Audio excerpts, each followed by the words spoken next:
രണ്ടു വലി വലിച്ചു കള. സുഖകൊണ്ട് മാത്രം വയറു നിറച്ച പോരല്ലോ. എന്തൊരു കഷ്ടമാണിത്. ഞാനിങ്ങനെ ഒരിടത്ത് കുത്തിയിരിക്കുക, എന്നിട്ട് നിങ്ങൾ എന്നെ തീറ്റിപ്പോറ്റുക.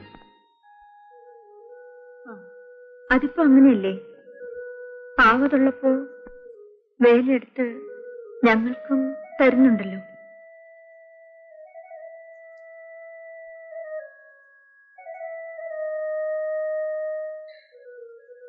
മതി, ദാ തിന്ന്.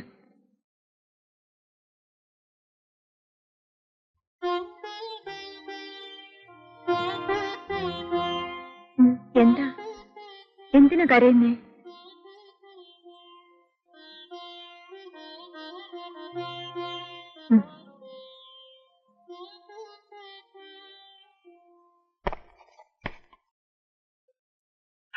എന്നെ അവിടെ നീറ്റിൽ നിലനിർത്തുന്നില്ലെന്നേ. രാവിലെ ഉണർന്നാ ഉടനെ ഒരു ചോദ്യം, എപ്പോഴാ വരിക, എങ്ങനെയാ വരിക, ആരാ കൊണ്ടുവരിക. സമാധാനം ചോദിച്ചിട്ട് പറയാമെന്ന് പറഞ്ഞ് ഞാൻ ഓടി വന്നതാ. മനസ്സിലായില്ല അല്ലേ? നെല്ലിഞ്ചാക്ക് കൊണ്ടുവന്നത് ഓർമ്മയുണ്ടോ? ഇവിടത്തെ പെണ്ണിനെ അങ്ങോട്ട് പറഞ്ഞയക്കാമെന്ന് പറഞ്ഞു, അത് പറഞ്ഞു. അത് കൊള്ളാം. പിന്നെ ഇവിടെ തരാൻ പറഞ്ഞ് തന്നയച്ചതാ. എന്തോ? ഓ, എന്നാ പെങ്കൊച്ചിനെ അയക്കൂ ഇല്ലേ? ഇല്ലെങ്കിൽ ഇല്ലാന്ന് പറയണം. എനിക്ക് വേറെ ആളെ നോക്കണം. ഞാനവളെ അയക്കാൻ പിള്ളേ. ഇപ്പോഴാണ് ഇവളുടെ വായി പഞ്ചാര വിതറേണ്ടത്. ഒരു നല്ല കാര്യം പറഞ്ഞല്ലോ. പിള്ളച്ചേട്ടൻ പൊക്കോ. നാളെ രാവിലെ പിള്ളച്ചേട്ടൻ ബംഗ്ലാവിന്റെ വാതിൽ തുറന്ന് നോക്കുമ്പോ എന്റെ മോളുടെ മുഖമായിരിക്കും കണി കാണാൻ പോണത്. പൊക്കോ. എന്റെ കോട്ട. എനിക്ക് വയ്യമ്മേ. കണ്ടെടുത്ത് പോയി വല്ലവരുടെയും അടുക്കളപ്പണി ചെയ്യാൻ എന്ന് പറഞ്ഞാൽ എങ്ങനെയാ മോളെ? അവരെ വെറുപ്പിക്കാൻ പറ്റുമോ? നിന്നെ ഈ പ്രായത്തിൽ കണ്ടെടുത്ത് വേലയ്ക്ക് വിടുന്നാൽ അമ്മയ്ക്ക് വേദനയില്ലാഞ്ഞിട്ടാണോ? നീ പോകണ്ട. ഇവിടെ നിന്നിട്ട് നീ എന്ത് ചെയ്യാൻ പോകുന്നു? ഞാനിവിടെ പട്ടിണി കിടന്നോളാം. അപ്പൊ ഞാനും പട്ടിണി കിടക്കണം അല്ലേ?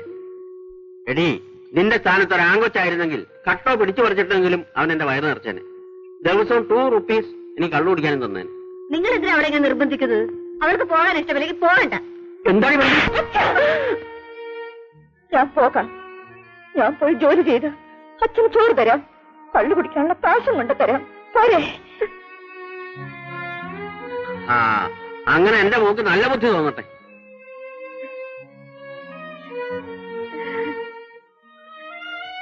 എന്താ ഇവിടെ ഒരു ബഹളം? ഞാൻ എന്റെ ഭാര്യയെ തല്ലി, മനസ്സിലായോ? അത് ചോദിക്കാൻ നീ ആരാ? പോലീസോ? പുത്തമ്പുരയിലെ അമ്മയുടെ ബംഗ്ലാവില് എന്നെ ജോലിക്ക് നിർത്താൻ പോവാ. വേണ്ടെന്ന് പറഞ്ഞതിനാ അമ്മ തല്ലിയത്. വേണ്ട വേണ്ട, നീ എവിടെയൊന്നും പോയി ജോലി ചെയ്യണ്ട. അത് പറയാൻ നീ ആരാടാ? നാളെ രാവിലെ ഇവിടെ നിന്ന് ഇറങ്ങിയില്ലെങ്കിൽ ഇവിടെ ഒരു ചോരക്കളമായിരിക്കും. എന്ത് സംഭവിച്ചാലും ശരി, നിങ്ങൾ ആരും ഇവിടെ ഇവിടെ നിന്ന് കൊണ്ടുപോകാൻ പോകുന്നില്ല. ഞാനത് സമ്മതിക്കില്ല. ശിവരാമേട്ടാ, നിങ്ങൾ എന്തിനാ ഇങ്ങനെ വഴക്കുണ്ടാക്കുന്നത്? ഞാൻ പോകാൻ തീരുമാനിച്ചു, പോകും. കേട്ടോടാ, കേട്ടോ?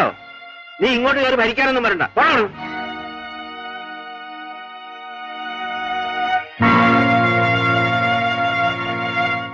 സാവിത്രി, നീ പോയാൽ എങ്ങനെ?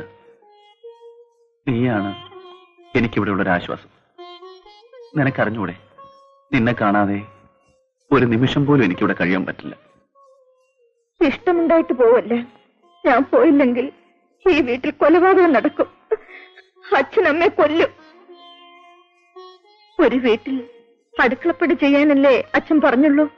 വേറൊന്നിനും എന്നെ കൊടുത്ത് കാശ് വാങ്ങിയില്ലല്ലോ. അത് തന്നെ ഭാഗ്യം.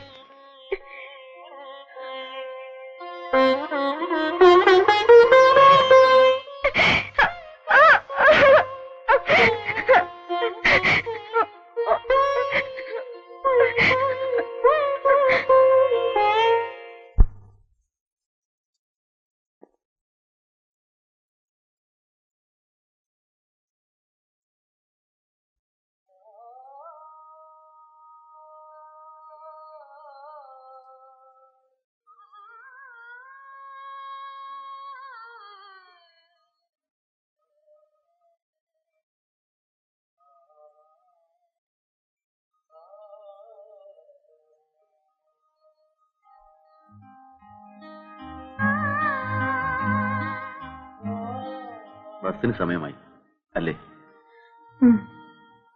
നീ യാത്ര ചോദിക്കാൻ വരണ്ടായിരുന്നു. അതെനിക്ക് ദുഃഖമാണ്.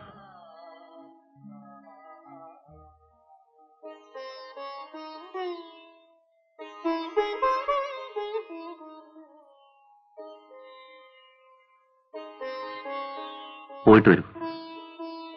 എവിടെയാണെങ്കിലും നിനക്ക് നല്ലതേ വരും. എന്റെ കൈ സുഖമാവട്ടെ. ഞാൻ നിന്നെ ഒന്ന് കാണാം. ഞാൻ പോട്ടെ. പൊയ്ക്കോ. സാവിത്രി,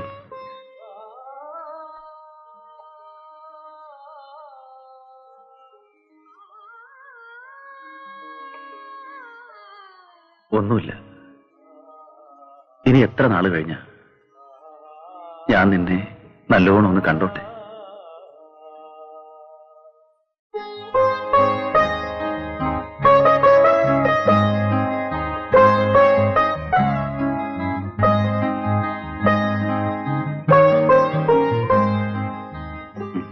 ഇനി പൊയ്ക്കോളൂ, പൊയ്ക്കോളൂ.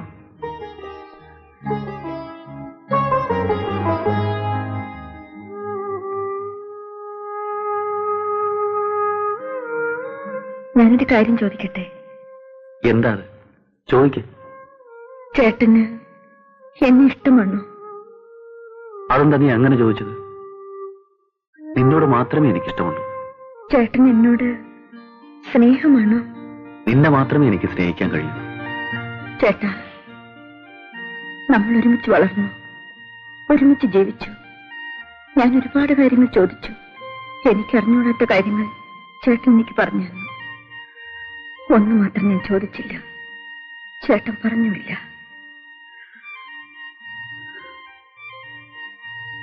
എന്നോട് എങ്ങനത്തെ സ്നേഹമാ ചേട്ടന്?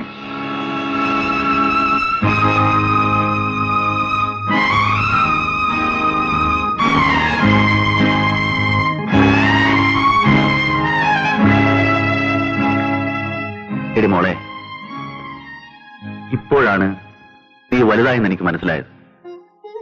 ഇത്രനാളും നീ എനിക്കൊരു കൊച്ചുകുട്ടിയായിരുന്നു. ഞാനെടുത്ത് ഓമനിച്ചുകൊണ്ട് നടന്ന കൊച്ചു കുഞ്ഞ്. ഇപ്പൊ ഞാൻ കേട്ടത് ഒരു പുരുഷൻ ആവശ്യപ്പെടുന്ന പെണ്ണിന്റെ ശബ്ദമാണ്. ഞാനത് മനസ്സിലാക്കാൻ വൈകി.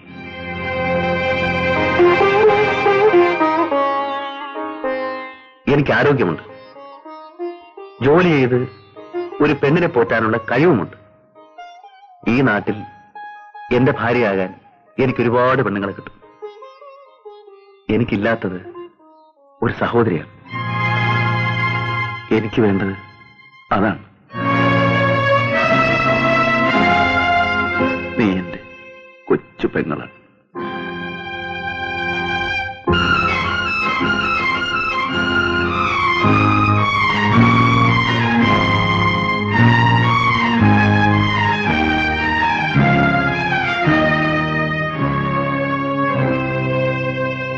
ചേട്ടാ, എനിക്ക് തെറ്റി, എന്നോട് ക്ഷമിക്കണം. എനിക്കില്ലാത്തതും സഹോദരനാണ്. എനിക്കൊരാങ്ങളെ കിട്ടി. കരയാ.